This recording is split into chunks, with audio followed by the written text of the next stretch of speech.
अस्सलाम वालेकुम नाज़रीन, तमाम अहले वतन और तमाम अहले इस्लाम को ईद उल अज़हा की खुशियाँ बहुत बहुत मुबारक हों और खुदा की बस्ती की जानिब से आपको स्पेशल मुबारकबाद इस ईद के हवाले से। और हम एक स्पेशल प्रोग्राम लेके आए हैं इसी ईद के हवाले से। कुर्बानी के लिहाज से बहुत सारे लोगों के जहन में बहुत सारे मिसकॉन्सेप्ट पाए जाते हैं, तो इसके लिए हमने आज स्टूडियोज़ में दावत दी है एक हमारे मजहबी स्कॉलर, रिलीजियस स्कॉलर अल्लामा अब्दुल क़य्यूम ज़हीर साहब हमारे साथ स्टूडियोज़ में मौजूद हैं। लेट्स वेलकम अल्लामा अब्दुल क़य्यूम ज़हीर साहब। अस्सलाम वालेकुम। वालेकुम अस्सलाम वरहमतुल्लाह। आपको ईद मुबारक हो जी। खैर मुबारक। आपकी तवज्जो से पूरे मुसलमानों को जो है आज ईद की खुशियाँ मुबारक हों। थैंक यू वेरी मच अल्लामा साहब। हम कुर्बानी के फ़लसफ़े के हवाले से अहले इस्लाम, पूरे अहले इस्लाम में, क्योंकि ज़माना जूझू जिद्दत की तरफ जा रहा है, तो बहुत सारी मॉडिफिकेशंस हो रही हैं, इनोवेशंस हो रही हैं, तो कुर्बानी में भी हो रही हैं। मैं सबसे पहले आपसे ये पूछना चाहूँगी कि कुर्बानी के लिए अल्लाह ताला ने और हमारे दीन इस्लाम ने 3 दिन मुख्तस किए हैं, उसका टाइम कब से लेकर कब तक है? अल्लाह के रसूल सल्लल्लाहु अलैहि वसल्लम से जो है वो 3 दिन कुर्बानी इत्तेफाक तौर पर मौजूद है कि इसमें तमाम जो मसालिक और गिरोह हैं उनके इत्तेफाक है कि 3 दिन अल्लाह के रसूल सल्लल्लाहु अलैहि वसल्लम ने कुर्बानी की। अल्लामा साहब, अगर हम देखते हैं कुर्बानी के इसी फ़लसफ़े को, जैसा आप कह रहे हैं कि ये शो ऑफ के लिए नहीं है, लेकिन हम आजकल देखते हैं कोई 50 लाख का जानवर है, 1 करोड़ का जानवर है, जितनी बड़ी कुर्बानी होती है क्या उसका उतना बड़ा सवाब होता है? पहली बात है कि कुर्बानी नीयत है, नीयत के साथ मामलात हैं। इन्नमल आमालु बिन्नियात, आमाल का दारोमदार नीयतों पर है। अगर आप शो ऑफ करना चाह रहे हैं लोगों के ऊपर, आप जो है वो नंबर गेम बढ़ाना चाह रहे हैं कि मैं बड़ा अमीर हूँ, मैंने इतनी कुर्बानियाँ कर दी, तो भाई इसका 1 टके का सवाब भी नहीं मिलेगा। अल्लाह के यहाँ ये कुर्बानी कबूल नहीं होगी। ये बिल्कुल क्लियर कह रहा हूँ खुदा की बस्ती के वसातत से मैं अपने ऑडियंस को कि ये जो कुर्बानी है ये ज़ाया हो जाएगी, बेकार हो जाएगी, क्योंकि रियाकारी जो है ये शिरक है और शिरक अल्लाह ताला किसी भी मामले में कबूल नहीं करता। हदीस में आता है कि क़यामत के दिन सबसे पहले जिस बंदे को बुलाया जाएगा मैदान माशर के अंदर, वो मुजाहिद होगा। ये कितनी बड़ी अमल है कि इंसान अपनी जान, जो कायनात की सबसे कीमती चीज़ होती है, वो अल्लाह की राह में कुर्बान कर रहा है, लेकिन उसकी नीयत खालिस नहीं है, तो उसका ये अमल कबूल नहीं है। अगर आप कुर्बानी कर रहे हैं और आपकी नीयत जो है वो खालिस नहीं है, अल्लाह की रज़ा शामिल नहीं है, और उसमें आप नमूदो नुमाइश चाहते हैं, रियाकारी चाहते हैं और अपनी वाह चाहते हैं, बल्ले बल्ले चाहते हैं, तो ये कुर्बानी नहीं है। ये जो है वो जानवर आप ज़ाय कर रहे हैं, आपको इसके आमाल का कोई फ़ायदा नहीं मिलेगा। अच्छा अल्लामा साहब, अगर हम दूसरी जानिब देखते हैं तो जो व्यापारी आते हैं इसे फ़रोख्त करने के लिए जानवर लेकर आते हैं, वो ज़्यादा से ज़्यादा बढ़ चढ़ कर इसकी कीमत भी लगाते हैं। उनका ये अमल की क्या हैसियत रखता है दीन इस्लाम में? जानवरों की कीमत बहुत बढ़ा चढ़ा कर जो है वो मांगी जाती है। इस्लाम ने बेसिकली तिजारत के अंदर कोई जो है वो लिमिट मुकर्रर नहीं की मुनाफे की कोई लिमिट मुकर्रर नहीं की। ये ताजर के दरमियान और आजर के दरमियान, ख़रीदार और मुश्तरी के दरमियान, दोनों के दरमियान में मामला है कि वो कहाँ तक उसको तय कर लेते हैं। ठीक है, इस सूरत में वो लोग जो बड़ी बड़ी कुर्बानियों के बड़े बड़े दाम मांगते हैं, तो उन्हें भी ख्याल करना चाहिए, अल्लाह से डरना चाहिए कि इस तरह बहुत सारे गरीब लोग या मिडिल तबका या जो लोअर तबका है वो कुर्बानी करने से रह जाता है। तो हमें इस सूरत में अल्लाह ताला से डरना चाहिए और जो है वो गरीब का भी हक़ देखना चाहिए, और कुर्बानी को इस तरह जो है वो प्रोफेशनल नहीं कर लेना चाहिए कि गरीब बंदा उसकी पहुँच से दूर हो जाए। बिल्कुल दुरुस्त फरमाया। अच्छा अल्लामा साहब, एक और चीज़ है कुर्बानी में हिस्सा डालना, बड़े जानवर की कुर्बानी के साथ हिस्से, और इसके साथ साथ अगर हम देखते हैं मटन या बकरा या फिर जो भेड़ है उसकी कुर्बानी जो है वो सिंगल शुमार होती है, तो कौन सी कुर्बानी अफजल है इस्लाम की नज़र में, दीन इस्लाम की नज़र में? इब्राहीम अलैहिस्सलाम जब कुर्बान करने लगे थे अपने बेटा इस्माइल को अलैहिस्सलातु वस्सलाम, तो उस वक़्त अल्लाह ताला ने जिब्राईल अमीन अलैहिस्सलातु वस्सलाम के ज़रिए जन्नत से एक दुम्बा भेजा था। दुम्बा की कुर्बानी जो है वो अफजल है। नबी करीम सल्लल्लाहु अलैहि वसल्लम मदीना में 2-2 जानवर जो हैं वो कुर्बानी के किया करते थे और दुम्बा भी करते थे। नबी करीम सल्लल्लाहु अलैहि वसल्लम ने गाय भी की है, आपने ऊँट भी किए हैं।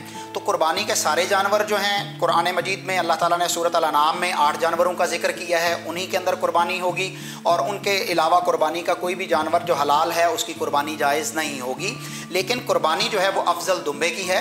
अगर आप बकरे की करना चाहते हैं या उसकी जो फ़ीमेल हैं, बकरी है या जो है वो इसी तरह छतरी है, इनके साथ भी गाय और बैल दोनों, इस तरह ऊँट और ऊँटनी, इनमें से किसी की भी कुर्बानी जायज़ और दुरुस्त है, लेकिन अफजल जो है वो दुम्बे की कुर्बानी है। अच्छा, हुकूमत पाकिस्तान ने 2 छुट्टियां मुख्तस की हैं ईद कुर्बान के लिए। आप क्या समझते हैं कि क्या ये ऐसा इक़दाम है या ये दीन इस्लाम की नज़र में एक कबीह है?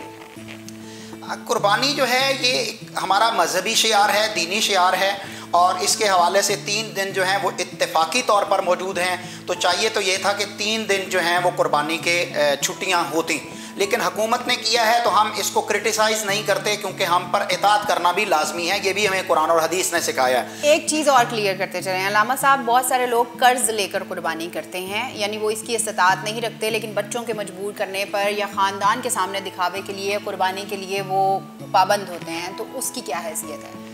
आज अगर हम अपने ताजर पेशा तबके को भी देख लें तो इनके भी मार्केट के अंदर जो है वो कर्ज मौजूद होते हैं, कहीं से लेने होते हैं और कहीं से देने होते हैं। Exactly. तो ऐसी सूरत में अगर बहाना बनाना है तो बहाना तो बहुत सारे बन जाएंगे, लेम एक्सक्यूजेस बहुत ज़्यादा होंगे, लेकिन अल्लाह फिर देख रहा है आपके दिलों को कि आप वो कर्ज लेकर कुर्बानी दे रहे हैं तो आपका कर्ज उतर भी जाए। एक ऐसा कर्ज के जिसमें पहले ही इंसान दबा हुआ है, उसके कोई सोर्स ही नहीं है उस कर्ज को उतारने की, तो ये जायज़ नहीं होगा कुर्बानी करना, ठीक है। और अगर वो कर्ज वक्ती तौर पर उसके मामलात नहीं है ठीक, उसको पता है कि मेरी पेमेंट फंसी हुई है, वो आ जाएगी, वो कर्ज उतर जाएगा, तो उसे कुर्बानी करनी चाहिए, लाजमी करनी चाहिए। अच्छा, यहाँ 2 तरह के लोग हैं, एक वो जो खाले मांगते हैं और दूसरे वो लोग जो अब मोटिवेट करना शुरू हो गए हैं हमारी यंग जनरेशन को, एलीट क्लास को, कि आप कुर्बानी छोड़ के जो पैसे हैं कुर्बानी के वो किसी गरीब की भलाई के लिए, फलाह के लिए उन कामों में खर्च कर दें। उनकी क्या हैसियत है मजहबी तौर पर?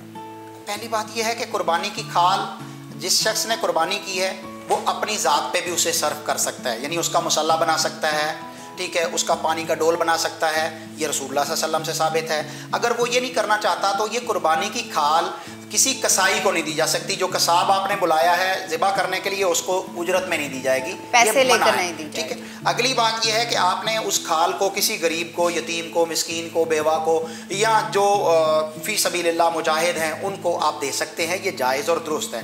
किसी खैराती इदारे को भी दी जा सकती है, किसी मदरसे को भी दी जा सकती है, लेकिन ये जो है कुर्बानी की खाल, इस पर लोगों ने जो है वो बहुत सारे और इसके मसरफ बना लिए हैं, तो इससे बचना चाहिए। ये खालिस दीनी अमल है, उसको दीन की नज़र में देखना चाहिए। और दूसरे वो लोग के जो कहते हैं नहीं कुर्बानी आप सिर्फ जो है वो खैराती उमूर में कर दें और कुर्बानी नहीं करें, तो ये भी एक एक्सट्रीम है जो दूसरी तरफ है और दीन से बिल्कुल तसादम रखती है। बिल्कुल ठीक है, 190 डिग्री पे चेंज है। बिल्कुल। अब मुझे ये बताइएगा अल्लामा साहब के बहुत सारे लोग होते हैं जो कुर्बानी के साथ अकीके को शामिल करना चाहते हैं, इन दोनों चीज़ों को मिक्स करना चाहते हैं कि इतने हिस्से मैंने कुर्बानी कर लिया और अगर मेरे 2 या 1 बच्चा है तो इतने हिस्से अकीके के कर लिए हैं। इसका मसला आप किस तरह से सॉल्व करते हैं, इसे किस तरह से इसकी तशरीह करवाएं? रसूल करीम सल्लल्लाहु अलैहि वसल्लम ने फरमाया कि हर पैदा होने वाला बच्चा अपने अकीका की वजह से गिरवी है, तो फरमाया फ़ाहरिकु अनहु दमन, उसकी तरफ से खून बहाओ।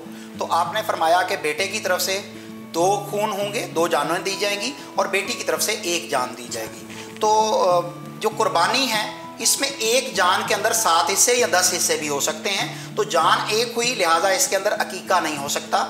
वो अफराद, वो भाई, वो बहनें जो कुर्बानी के जानवर के अंदर अपने या अपने बच्चों के अकीकों को शामिल कर लेते हैं तो वो कुर्बानी के अजर को भी ज़ाया कर लेते हैं और वो अकीके की सुन्नत से भी महरूम रह जाते हैं और वो बिदअत का इर्तिकाब करते हैं। लिहाजा उन्हें जो है वो कुर्बानी के जानवर में अकीका शामिल नहीं करना चाहिए। नहीं करना चाहिए। एक आखिरी सवाल, इसके गोश्त की तकसीम के हवाले से बहुत सारे लोग ये कहते हैं कि जो अच्छे वाला गोश्त है वो घर रख लिया जाए और ज़्यादा से ज़्यादा हिस्सा फ्रीज़र में रख लिया जाए, इसकी क्या हैसियत है? फ़कुलू मिन्हा अतिमुल कान वल मुअतर, सूरत अल हज में अल्लाह ताला फरमाते हैं कि आप कुर्बानी के गोश्त को ख़ुद भी खाओ, अपने रिश्तेदारों को भी खिलाओ और मांगने वालों को भी दो। तो कुर्बानी के जो है वो रसूल करीम सल्लल्लाहु अलैहि वसल्लम के दौर में एक दफ़ा कुर्बानियाँ कम थीं, गरीब लोग ज़्यादा थे। आपने फरमाया कि 3 दिन से ज़्यादा अपने घर में गोश्त ना रखा जाए। आजकल फ्रीज़र्स की सेल जो है वो बहुत ज़्यादा पीक पे पड़ी होती है कि हमने कुर्बानी के जानवर उठा के अंदर उसमें जमा कर लेने हैं, तो ये भी नहीं है। कुर्बानी की रूह को समझिए, फ़कुलू मिन्हा, खुद भी खाइए और मांगने वाले और गरीब लोग जो तंग दस्त हैं, जो सारा साल गोश्त की बोटी को तरसते हैं और इंतज़ार करते हैं कि कुर्बानी आएगी, हमने गोश्त खाना है, तो उन तक पहुँचाना चाहिए। कच्ची बस्तियों में, गरीब इलाकों में जाना चाहिए, देहातों में जाना चाहिए, वहाँ पर कुर्बानी का गोश्त पहुँचाना चाहिए। ये बहुत बड़ी नेकी है, ये बहुत बड़ी नेकी है। Thank you very much for sparing your time on this precious occasion of Eid ul Azha. Thank you very much. हमारे रिलीजियस स्कॉलर अल्लामा अब्दुल क़य्यूम ज़हीर साहब हमारे साथ थे। और नाज़रीन, होपफुली आपके बहुत सारे मिसकॉन्सेप्ट जो हैं ईद के हवाले से, ईद कुर्बान के हवाले से आज दूर हुए होंगे। Happy Eid, do enjoy your Eid.